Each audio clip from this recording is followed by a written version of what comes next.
In this video, I show you how to fix source not showing on homepage or how to show source on YouTube homepage. For doing this, go to your phone settings, then go to apps. Now source for YouTube, then tap on YouTube, tap on forces stop, OK. Then tap on storage and cache, clear storage, then delete. Now go to Play Store, search YouTube, tap on YouTube. Now update your YouTube app from here. If available any updated version, then open it. Hello? You can see search option on homepage.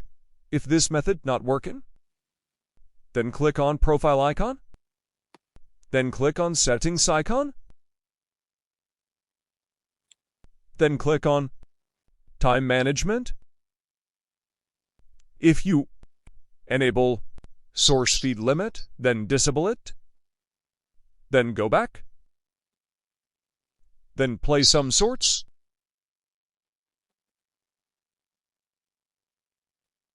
Then close YouTube. Now open YouTube again. Then you can see that YouTube source on homepage. Thanks for watching. Don't forget to subscribe.